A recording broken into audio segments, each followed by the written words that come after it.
Most of the up and comer today, if you're a young adult, um, you're gonna have a hard time trying to find the real truth about things, even though you might be very smart and have all the characteristic of someone, you know, who is in the 1 percentile as far as a thinking man, philosophy, intuition, all that good stuff.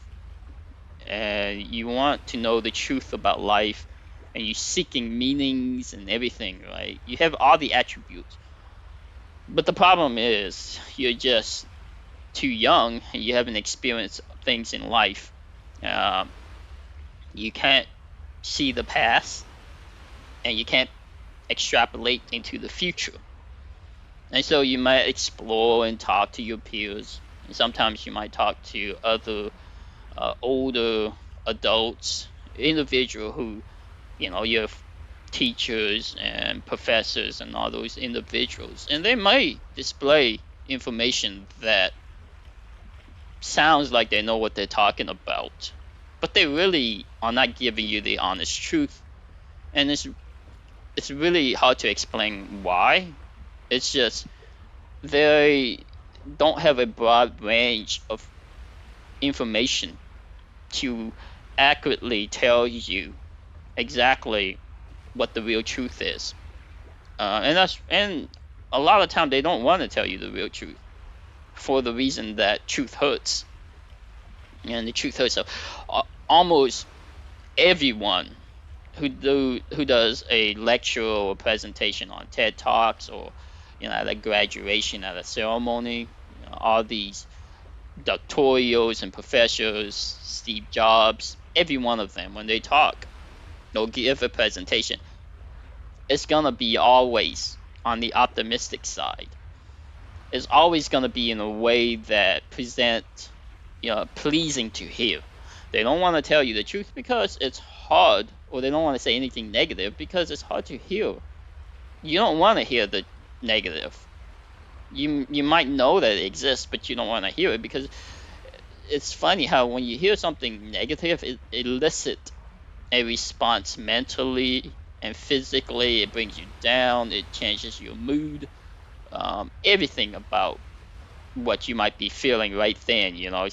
A previous lecture would be, oh, they're entertaining, articulate, they make crack jokes. If you're listening, you like it, the flow is good, everything sounds good, and you're happy and you entertain.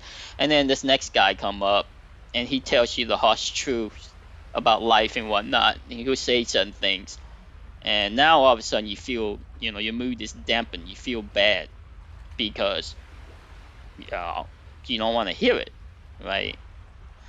But um, I can tell you the truth will set you free, and it's only a few individual out there who really want to seek the truth. If you're a Sigma, an INFJs, an outlier, and you want to know, um, you just want to know the truth, and you can accept it, and you might explore things that are on the fringe, on the internet, and in the dark web, and the deep web and whatnot.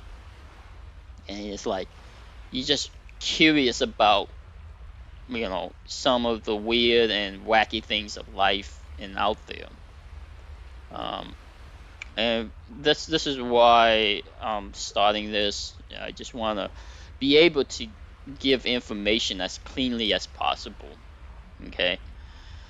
So one of the truth, for if you're interested, this background right here is Bora Bora, which is absolutely gorgeous, right? It's a island in the South Pacific, um, a French Polynesian island, and I'm looking at some images right now, and it's funny how nature is just absolutely so beautiful, and for this reason, a lot of people just attribute the magnificent nature and the beauty of it all.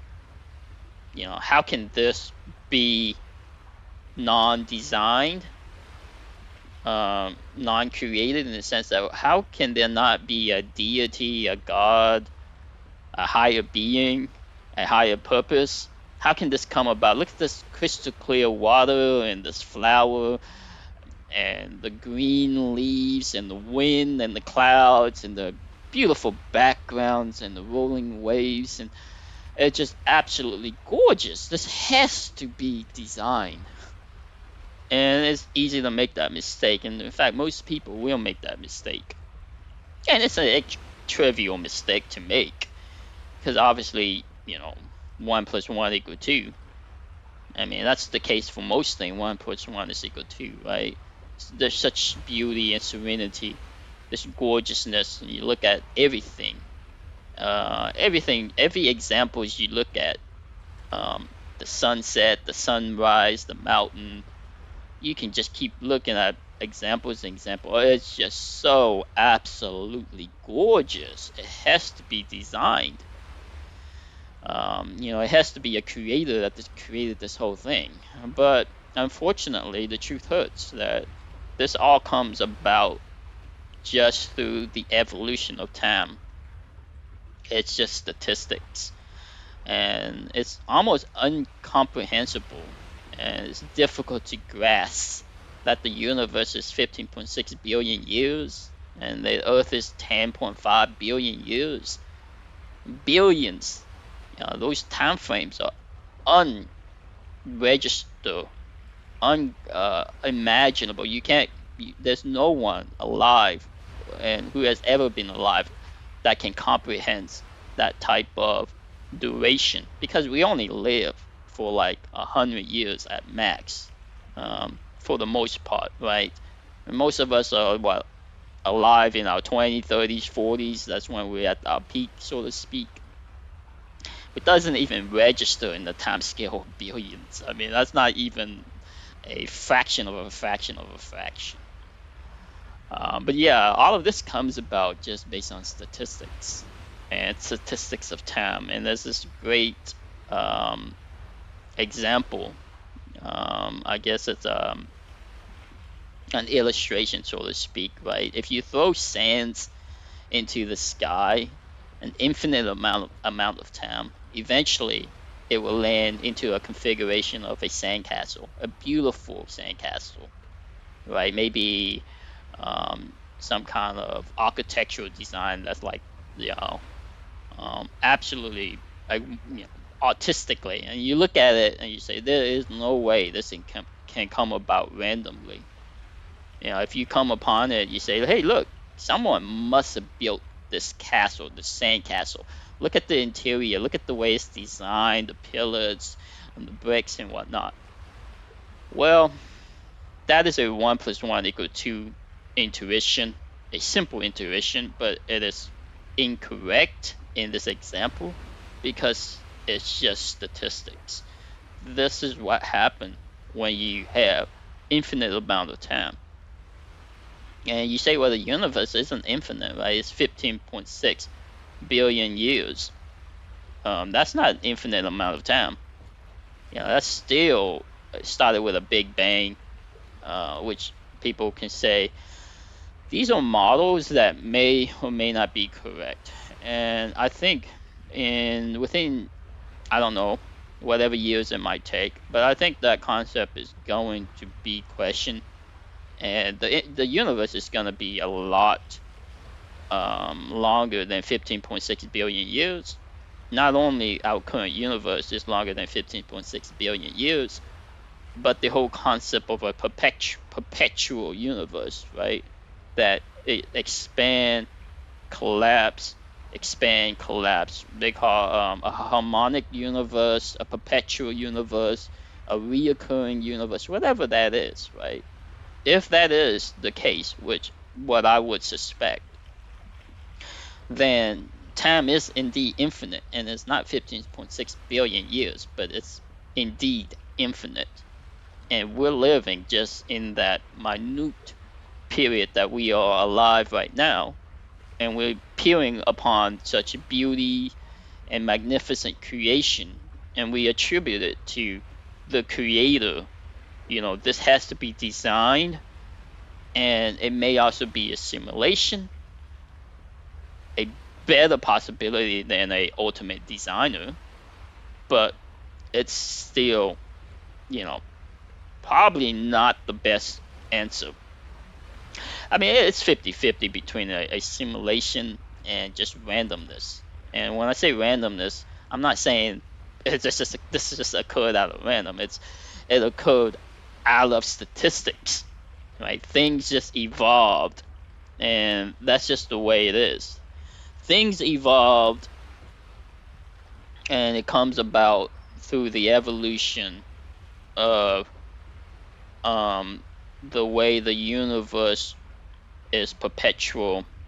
And actually, if you study more into how things are in the quantum scale, how molecules and chemistry and all that is, it's just an inevitability, the way things come to what it is right now. Okay. And I get that it's difficult to grasp and difficult to understand and accept, but I accept it. I applaud it. I like it. I like the fact that I could see this and understand it and think about it and say, yeah, this has to be the way it is because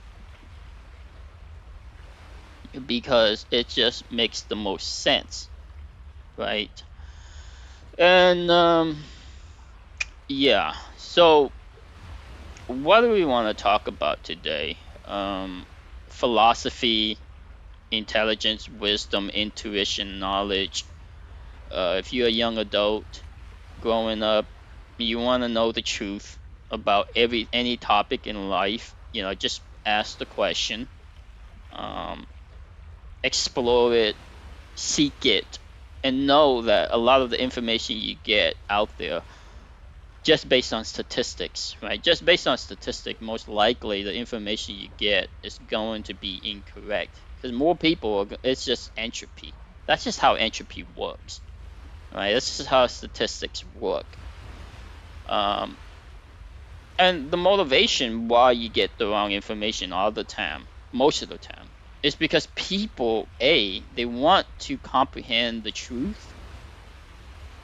They want to give you the right answer, but one thing is they didn't accept the right answer to begin with, or they didn't have a way to acquire the correct information. So now they're giving you information that's passed on from prior generations and prior conversation and whatnot. And that's how religion comes about, right?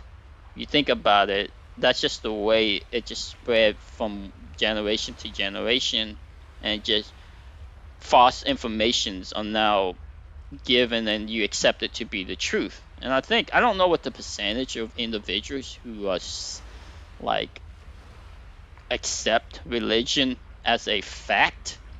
If you exclude the population, which I think most people will accept it to be truth, just because the population is the population.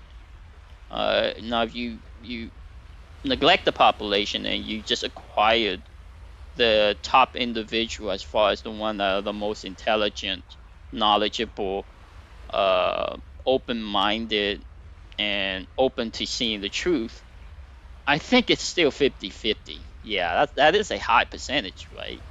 If you get in the top individual out there, which has the most thinking capability, and the probability of them believing in a higher being, in religion, in creation, and whatnot is 50-50. That is, you could say, well, that's statistics, right? If you get the top individual and they still believe in it, it has to be the truth, that there is a creation out there. It's a good argument. I can't argue against that statistics, but I know for a fact it's incorrect. Just by the concept that a creator is a positive feedback system, right? Something has to create the creator, and then whoever creates the creator has to create that creator. And so that's a positive feedback system. You have a system where one higher individual has to create this magnificent beauty that we see before us. But on top of that, someone has to be, or something has to be greater than that creator to create that creator. Because that creator is so powerful, so omniscient, there is no statistic that says randomness created that creator, because it is too organized. A creator that created what we see before us has to be the most organized structure or entity out there. And that type of order requires a vast amount of energy and investments and just, information, energy, whatever you want to call it, the power to create that creator. And that creator has the power to create what we see before us. And then you have that, what I'm saying, a positive feedback system, because something else has to create that creator. So you go into an infinite amount of a loop, or a exponential curve, so to speak. It just doesn't make sense. Um, so that's why it has to be randomness. And again, I use the word randomness, loosely, or I don't have a better word to describe it, but it's randomness plus infinity. Because I think with time, we're going to realize that the universe and everything is perpetual, so it's infinity. And so that's why I give the analogy of throwing sands into the sky, or throwing sands, and eventually it's going to land into a configuration of the beautiful sandcastle, right? Some kind of beautiful structure. And that will give rise to, because molecules, it's just how ordered work. If you study how evolution, when it comes about, simple molecules that just add up eventually over a vast amount of time, the tendency to get into an organized structure, to deviate away from entropy based on a condition, right? The condition that we see of Earth, and the way water is, and the temperature, and just all the resources out there. The condition to having life, and how it perpetuate and become more ordered, and evolution. It's for me, it's a guarantee, right? I understand that the theory is not proven, but from for our intent and purpose, from my thinking of it, it is a proven. I've seen enough evidence, and it makes the most sense. So, when I say thing is a fact or 100%, I just say it because, I don't want to say like it could not be. I just want to be discreet, just to get to the point, right? Because we really, the no one will ever know the ultimate truth. That's just the way it is. And so to leave things with a emptiness or unknowing, and I'll give you another example, right? Like, there are people a lot smarter than me, scientists and astrophysicists, and you know astrologists, and they study the expanding universe and the cosmic, and they come up with a model, right? An absolutely incorrect model now that we look at it, but it made sense at the time. They didn't want to just leave it as a black hole, so they created fudge factors like dark matter, dark energy, string theories. The mathematics work. Everything seems, it's like this aha, right? Oh, aha! This looks, it makes so sense. The equation works. The model works exactly to explain the way the galaxy rotates, and the way the planets are formed, and the way it redshift, and all that. It works. It makes sense. 1 + 1 = 2. But as more information comes in, it is ultimately shown to be false. It's ultimately shown to not be the right answer. But you can't go say, "Oh, these guys are idiots." They're doing the best they can, and it's fine that they're incorrect ultimately, because at that time it made sense, and you can't just not have something to, as a thinking man, you can't just say, "Oh, it's just we don't know." It looks this way, it could be this way, it could not be this way. The universe could be expanding, it could be collapsing, it could be a multiverse, it could be a god, it could be a simulation. It could be this. No, you can't just throw vast amount of options out there and say it could be this, could be that. No, just go with what you think based on what you know and what the statistics and what the data are telling you. So at that time, that's what the statistics and what the data is telling them, is that it's an expanding universe, right? It's redshift, everything is accelerating faster, space is ripping through time, um, and there's gotta be dark energy, dark matter, because that's the only way the equation works. Fine, but as more information comes in, we adjust. So now we're saying, like, what is it? Well, there's so many possibilities now that no one knows. Um, no one knows, right? And I'm not going to even speculate what it would. I would like to think um, it could, we could just be in a simulation. Ultimately, that's probably the answer that we will come to eventually, that we're just in a simulation. But I don't want to go there. I really don't want to go to that, because it's just not. It's like we're at this front, like, the physicists back then, like 50 years ago or whatever, 70 years ago. Back then, when they peer out into, they're using the best technology they have, right? And they go like, oh, it's an expanding universe. And so we come up with these equations. It has to be string theory and whatnot. And we're at this point right now, similar to where they're at, where you gotta just go with what makes the most sense, which is it's just a perpetual universe. It's just infinity. It's inevitable. And when you talk about infinity is inevitable, it's a statistic. Eventually, randomness, create order.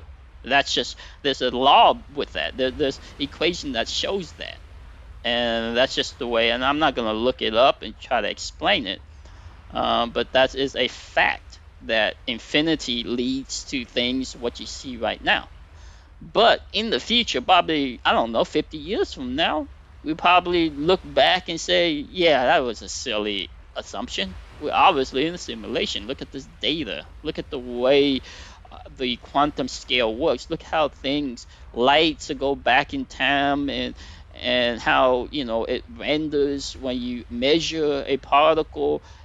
It sees that you measuring the particle, so then it appears this way, and we have all this information that proves that we are in a simulation.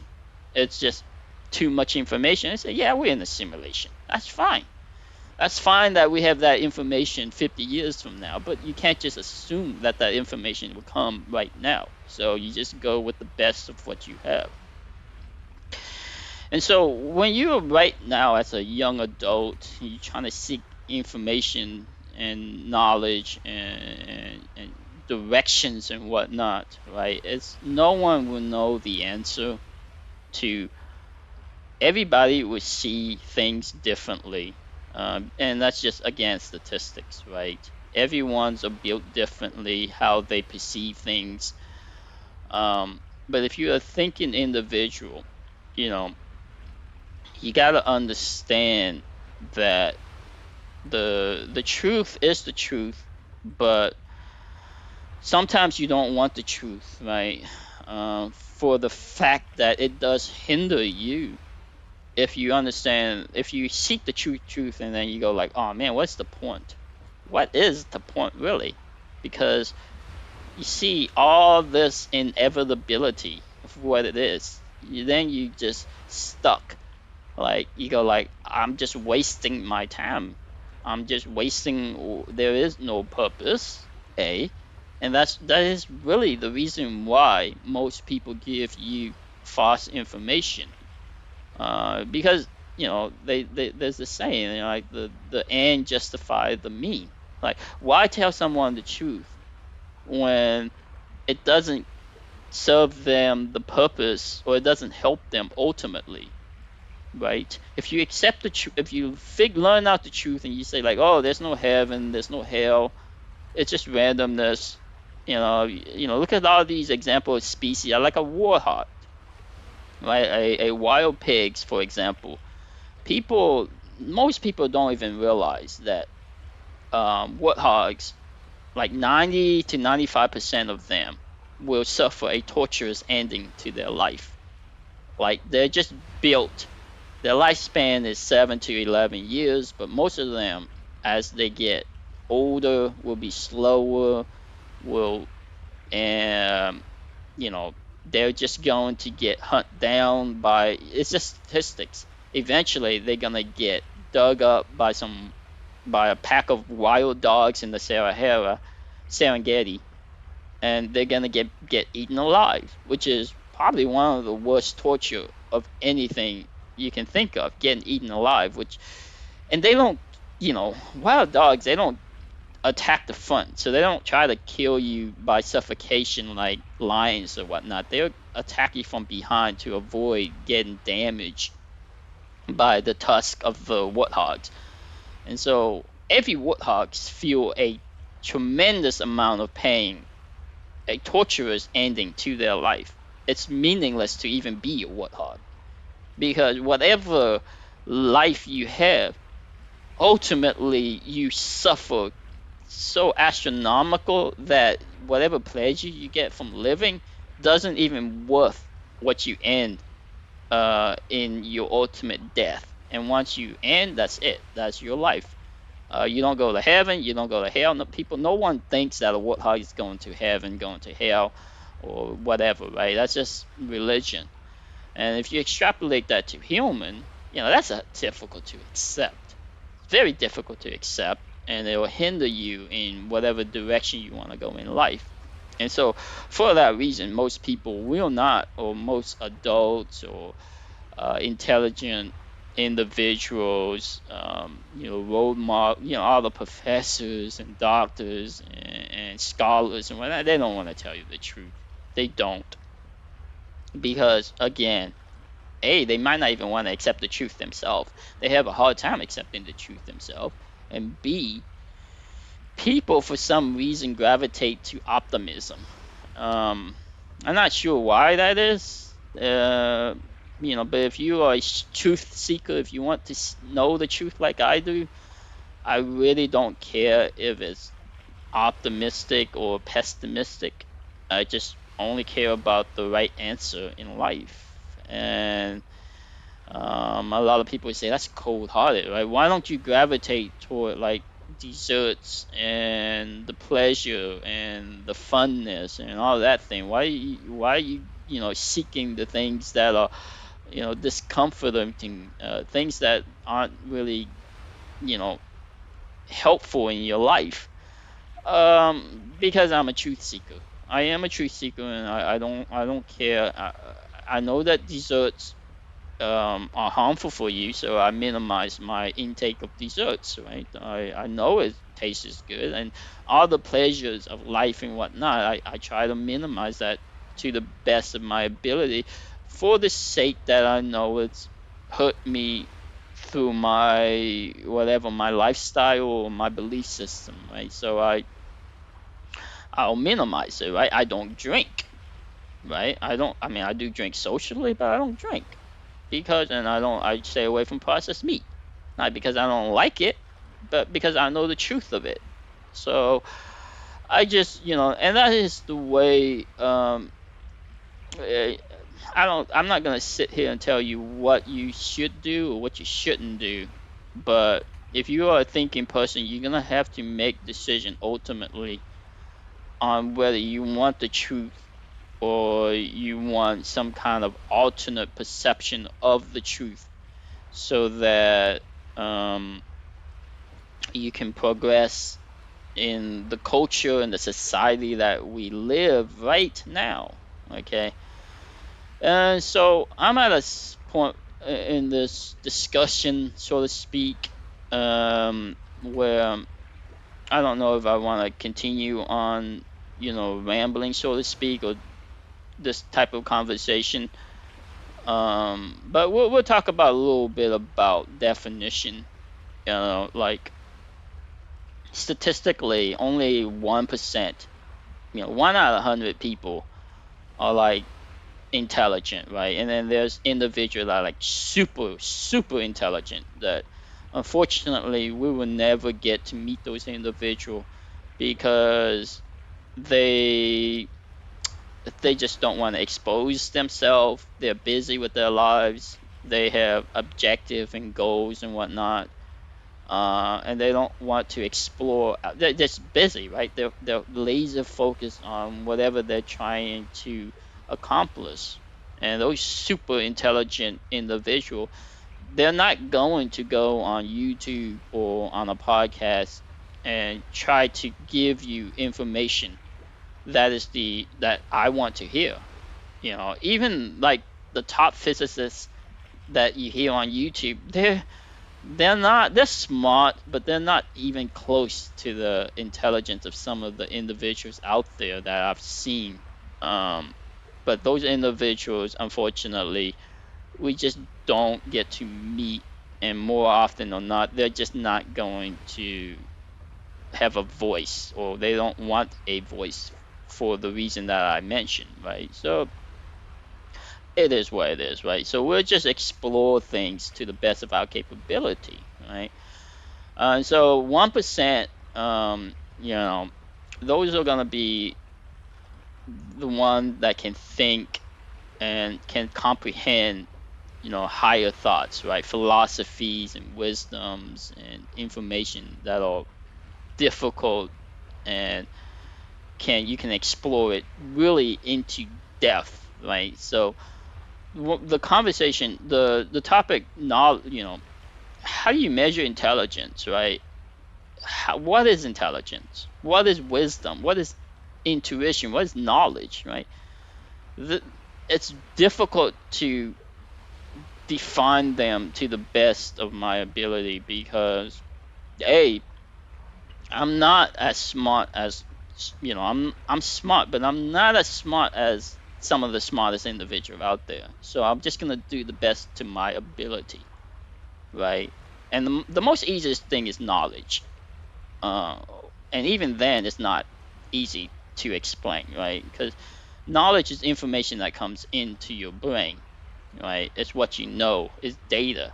But the point is, there's so much information that how do you know which one is correct and which one is not? How do you know what is meaningful knowledge and what is absolutely garbage? Right? You can only interpret the only knowledge that is useful, the one that serves a purpose or is the truth, right? Because there's so many false information out there. Now you're saying, well, there's infinite amount of knowledge, there's infinite amount of information. If you squeeze that into your brain, it doesn't make any sense that say, hey, I got all the knowledge in the world without knowing which knowledge is correct or which one has more weighted. So now it's difficult, right? So how do you utilize that knowledge? It comes with intelligence, it comes with wisdom, it comes with intuition. So they're all connected. But you say, like, how, like, intelligence, right? Even an intelligent individual makes mistakes, right? However, how smart you are, you're gonna grab information and you're gonna say, well, is this the correct information? You're gonna always have doubt.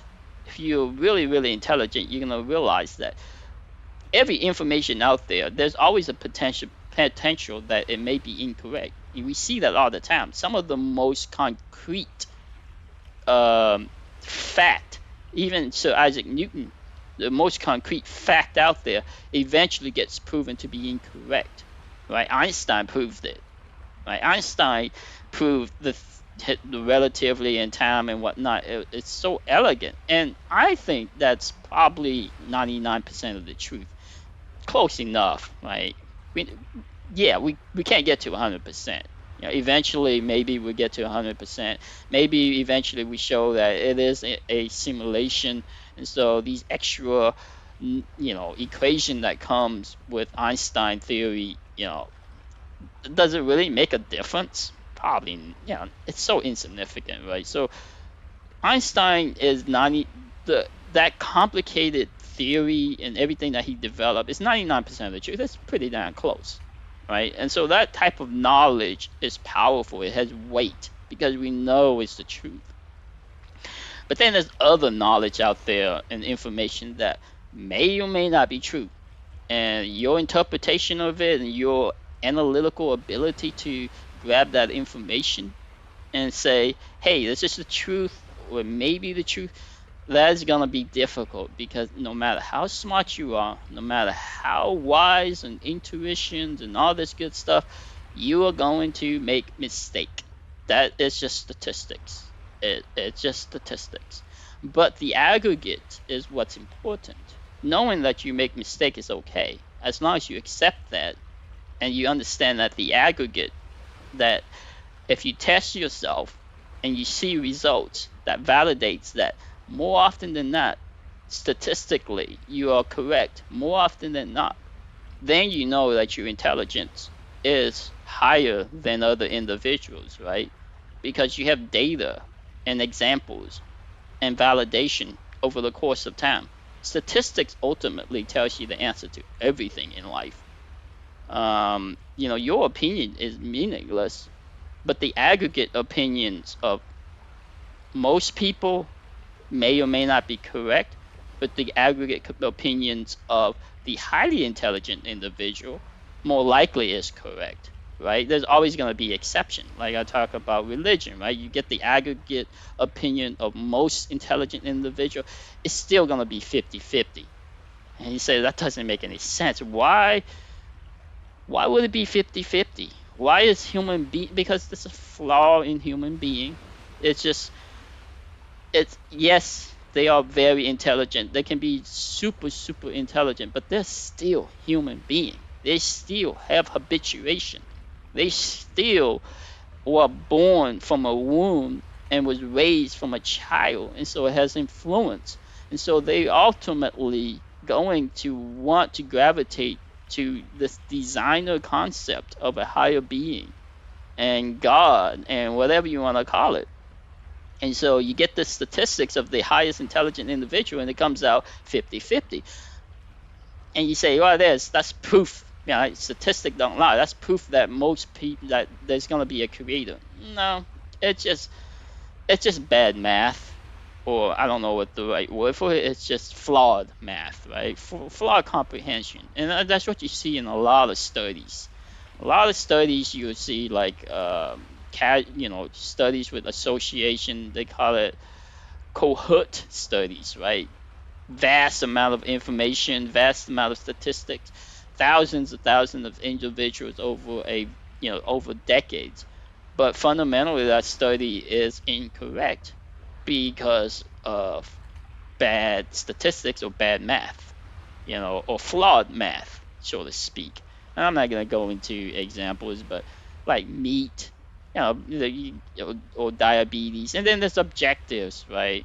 These studies also have objectives from the researcher or whatnot for global warming or climate control. It's healthier for the environment to deviate away from meat and whatnot, and so grain go with, so there's motivation and objectives to publishing data that you see all the time that you will accept it as fact.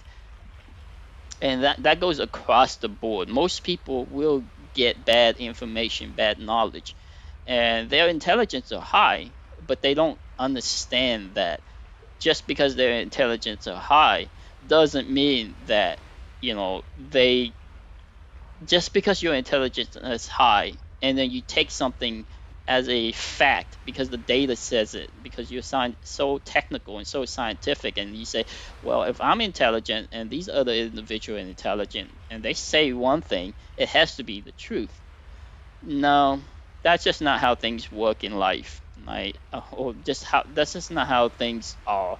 You're gonna have to use this other two things called wisdom and intuition, and explore and look and see. And then you see counter arguments, and then you look at the counter arguments and you say, does that make sense? Do the fact that the individual who eat meat also have higher calories, also drinks, also smoke, there's all these other variables that now the statistics is kind of not really accurate, because you can't you can't isolate one variable from the other, because it's a accumulation effect. And so you go like, God, Lee, this study really is bad information. But for most people, they're gonna take this knowledge and put it into their brain and say that is a fact. It's not, right? So all of these things are tied together: intuition, intelligence, wisdom, knowledge. They're all tied and intermingled, and it's gonna be difficult to get the truth. Right? It's going to be difficult, and you're just gonna have to accept that most information are going to be false or inaccurate or flawed because of entropy, because it's easier to get it wrong than to get it right. In fact, ultimately, everything I say is going to be wrong one way or another. But that's okay, right? Because I'm doing the best I can, and I'm interpreting the data that's given to me to the best of my ability, right? And then you can explore it and then counter argument it, ask certain questions, discussions, and whatnot. And then as we explore more of these information and dive deeper into it, I'll probably agree with you on certain aspect of thing. Maybe not. Maybe you will argue something and think you are correct, but ultimately you are not correct. Because from a statistical point of view, you're not going to be smarter than me overall, right? You're not. There are going to be people who are going to be much smarter than me, much smarter than me. But the chance of them exploring this channel and actually commenting and saying something is going to be low, because the really, really, really intelligent individual, they don't care about these things, in a sense that they just want to